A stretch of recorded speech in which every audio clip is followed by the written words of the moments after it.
Is accompanying the Deputy President. You can also see on the right of the Deputy President is Jane Jeremiah, the woman representative. Also behind the impeached DP is Keith Rigathi. Let's listen in.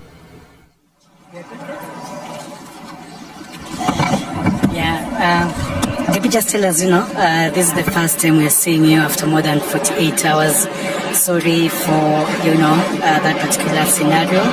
And we saw you in the morning wishing Kenyans a happy, Shujaa Day through your ex-official account. We saw you also wishing Kenyans a happy Shujaa Day during your, through your official X account. But we are seeing you for the first time in more than 48 hours. Just tell us about your status. Thank you very much. I think on Thursday I had proceedings in the Senate throughout the morning, and I think we broke at 1 o'clock or so, and I literally for lunch with my team of lawyers and a few of my senior officials in the office of the Deputy President. And after lunch, we went through my examination in chief in the afternoon, and possible areas of cross-examination by the councils for the National Assembly and by the senators themselves. And my team took off for the Senate, and I went through my office to pick my notes. And when I was going to the office is when suddenly I developed very, very intense pain in the chest, and I sat down, and the pain continued, and it was very intense and very sharp.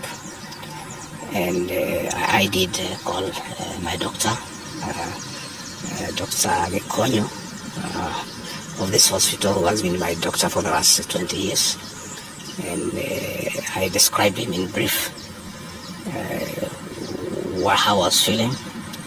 He asked me about the intensity of the pain, and I told him it was very, very, very intense. And as we were speaking, I started having shortness of breath, and Dr. Gachagua instructed me to drop everything I was doing and get here to Karen as quickly as possible. He told me what I had described is not a good thing, and I should come here. And I went down through the lift to my car, and they instructed my people to very speedily bring me here. And by the time I was getting here, I was under a lot of pain and shortness of breath. And I found Dr. Gachagua and his team of paramedics were waiting for me, and quickly examining me. And he quickly made a decision that I must be admitted immediately for observation and possible treatment. And in fact, after I stabilized, he did tell me that had I been late for another 20 minutes, we'd be told a different story today. He didn't want to thank Dr. Gachagua and his team of doctors and paramedics and the nurses. They have really taken very good care of me. And he would have wanted me to stay a bit longer for further observation. But I've requested that he allows me to go home. And he thinks I'm quite stable to go home, where he can look after me when from home. In any case, my home is not far away from here, and if there is any problem, I should be able to get back here. But as we speak, I'm okay. a little bit weak, but I feel better. The pain, the intense pain has gone away. What is there is very little pain. It is manageable for a man. A man must be able to study some of these small things. But in his assessment, I'm out of danger. But when I came in, it was very, very, very severe. And I want to thank the people of Kenya for their prayers. And I'm sorry many came to see me. I was not able to see them. The doctor could not allow them because I needed a lot of rest. And I was under very serious observation by a team of doctors and nurses. And therefore I was not able to receive visitors. And I want to thank those who took their time to come and visit me. Millions of Kenyans who have been praying for me for my quick recovery. I really want to thank them and to say that I will remain forever indebted to them for their concern, for their love, and for wishing me quick recovery. Very unfortunate turn of events there at a particular time. Even as you were receiving treatment, a lot was going on in terms of Senate proceedings, the outcome of that. There's also a very active, legal proceedings on the same resuming on Tuesday. In the wake of all this, even as the doctor has recommended that you have a sufficient rest at home, but maybe just tell us, will we be seeing you active? Will you respond to all these issues that are going? We're talking about a parliamentary outcome. We're talking about a legal process which is so intense that has even involved a 3-judge bench. What will be your reaction towards all this? I think for now my life comes first, my health comes first. It's unfortunate that when I was here in hospital, my brother and friend, President William Ruto, ordered for the withdrawal of my security from the hospital here. I've been here alone without a single officer looking after me. He ordered the withdrawal of security guards in my rural home in Nyeri, in my private home here in Karen, and all officers who are close to me were disarmed and given a warning that they should not be anywhere near me. I didn't know President William Ruto can be that vicious. I'm shocked by how vicious a man I helped to be president, a man that I believed in, a man that I was persecuted when supporting him, could be so vicious against me when I'm literally fighting for my life in hospital. How cruel can a man be? As we speak today, the Deputy President of the Republic of Kenya, Rigathi Gachagua, has no single security officer around him. He's alone. And I am aware that a judge seated in Kirogoya and another one seated in Midimani gave conservatory orders staying the proceedings of the Senate, which effectively means I'm Deputy President. But the President, in total violation of the court orders, viciously, with due security around me, again, to cripple the functions of my office, he ordered through the head of public service, Felix Koskei, that all officers in my office be sent on compulsory leave. Last night, all vehicles assigned to officers who work under me were impounded to cripple the office of the Deputy President. I don't understand this level of viciousness to a man who have been your deputy, who helped you to become president, irrespective of whatever he has done. At his lowest moment in life, when he's literally struggling to stay alive, you unleash such viciousness against him. I bear no grudge against anybody, but I have not seen that in President William Ruto. The man I'm seeing is not the one that I thought that I knew. I know there was concerted effort that I should not go to Kwale for the celebration. Wilson Airport were told that I should not go through Wilson Airport. All owners of helicopters were told that I should not be allowed to use any of them to go to Kwale. I don't understand.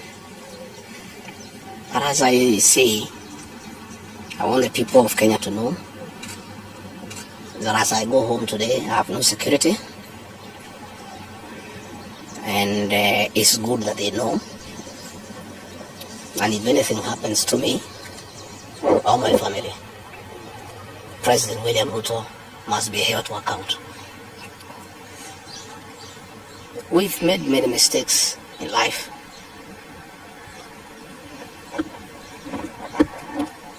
And we keep on learning.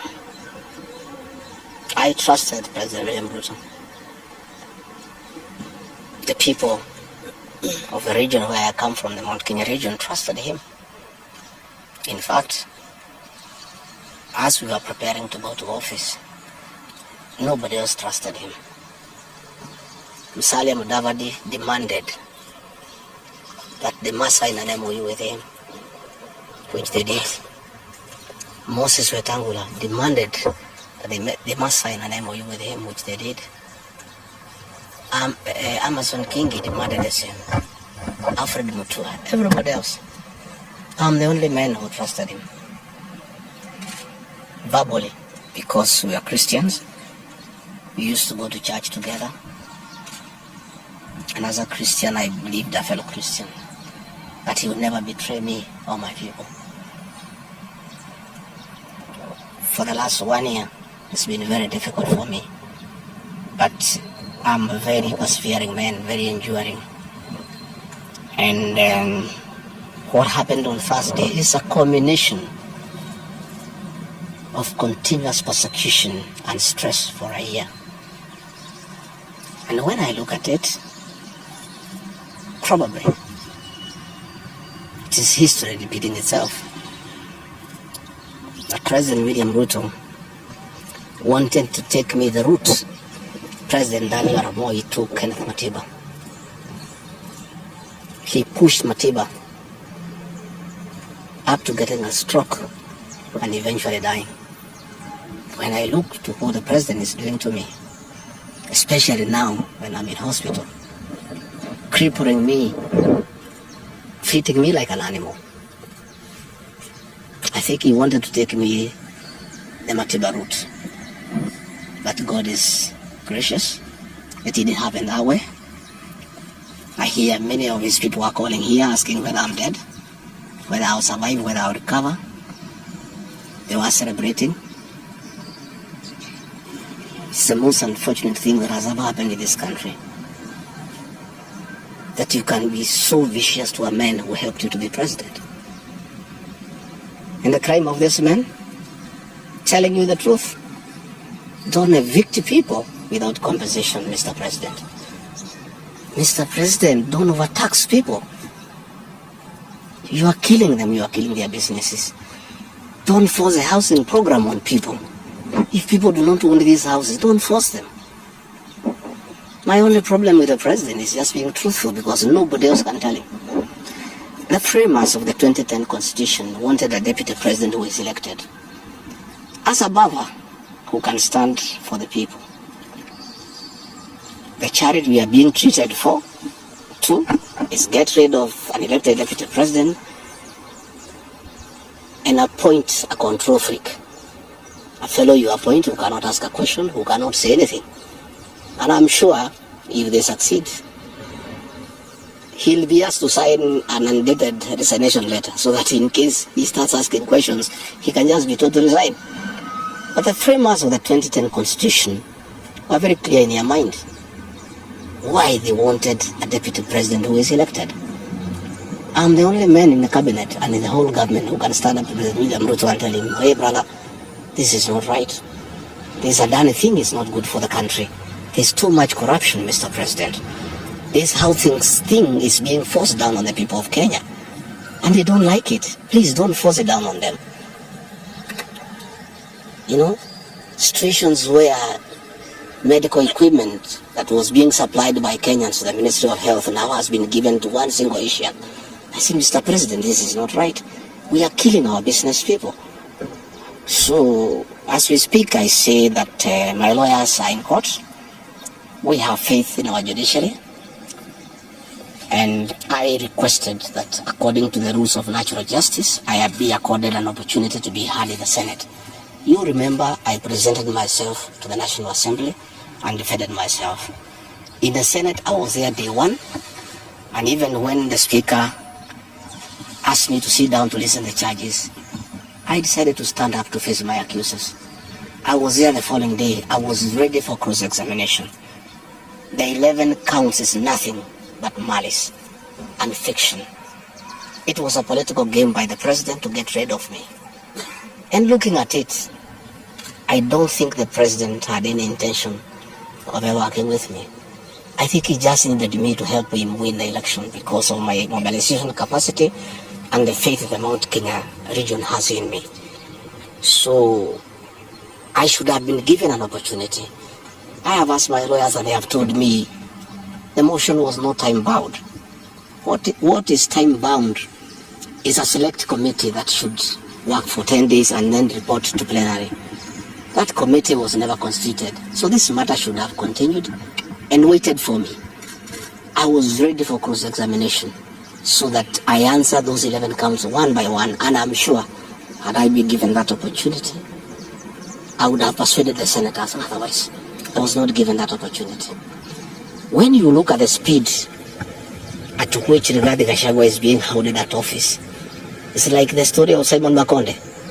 You remember that story? One who died, who was born on Monday and by Sunday was buried. The kind of efficiency that has been exhibited in holding Rigathi Gachagua out of office, if this efficiency was being exhibited in the management of the affairs of this country, Kenyans would be very happy. What is the hurry? The framers of the Constitution gave the president 14 days to look for somebody to replace the deputy president. It gave Parliament another 60 days. That's a total of 74 days. Why is a job that was prescribed by the framers of the Constitution to be done within 74 days is being done in half a day? You must ask yourself that question. I think it's being hurried to circumvent justice to avoid the courts of law from interrogating this matter and making a decision.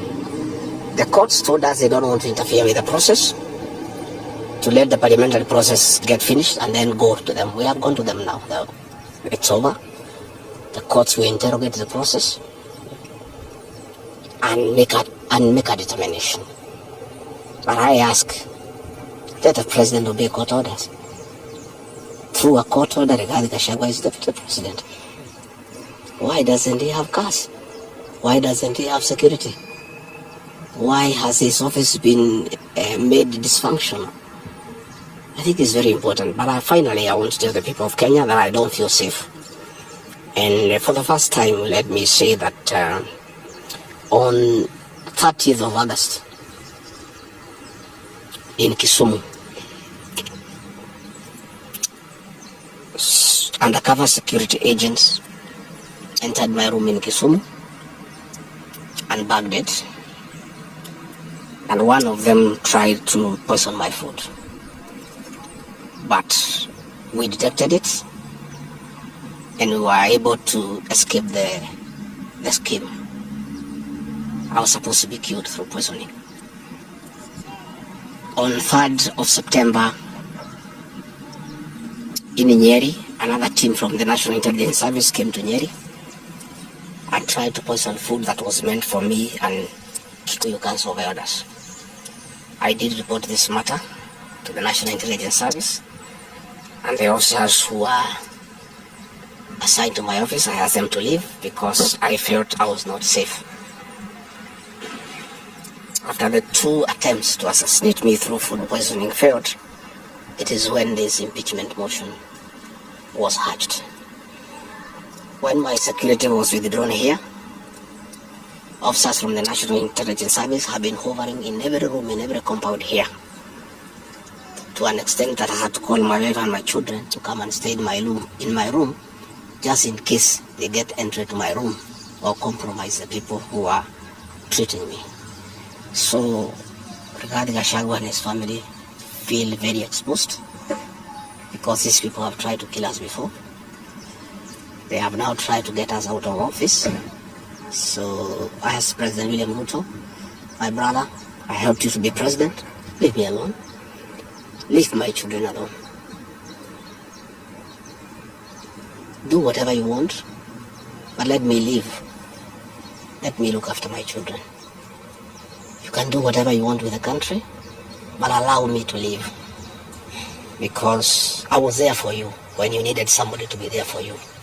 When you are in trouble and you needed a man who could stand with you, I stood with you, with my family. You have paid us in kind by being so cruel and vicious against us. We are simple people. We are a very small family. Let us be. Do whatever you want, but please, Mr. President, I beg you, don't kill us. Don't kill my children. You have caused me enough pain for the last 1 year. Please, leave me alone. Let me be. God will take care of me. I don't have to have security. I don't have to have drivers. I don't have to have cars. Please allow me to have my peace, if nothing else. And remember, I was there for you when you needed a man to be there for you. Let the courts of law uphold and protect our Constitution.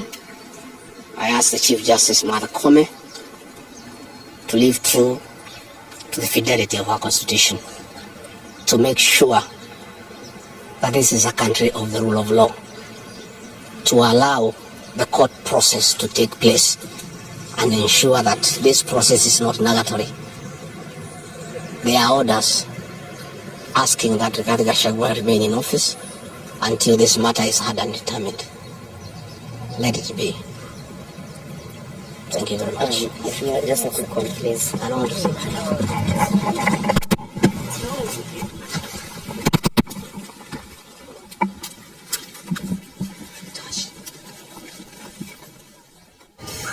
That is the impeached Deputy President, Geoffrey Rigathi Gachagua, who has for 22 minutes spilled the beans, lifted the lead on what has been happening in the last 2 years. And he has, of course, assigned blame to his boss. That was the impeached Deputy President, Geoffrey Rigathi Gachagua, accompanied by his family, as well as led by his spouse, Pastor Dorcas Rigathi, his son Keith Rigathi, and as well as leaders such as Makueni Senator Dan Manzo. The Deputy President saying he has no security, and as you can see, his spouse, Pastor Dorcas Rigathi, opening the door for him, and he has alluded to several issues, saying that there has been an attempt on his life. He has also said that he is aware that of a judge is sitting in Kirigoya, and another one, just to inform you, that is actually a Toyota RAV4, sharp contrast from the fuel guzzlers that we are used to the Deputy President boarding and traveling in. KDC 009G, a Toyota RAV4 without the security, as indeed as he has alluded in his address to the nation earlier on. You're trying to get, still pictures of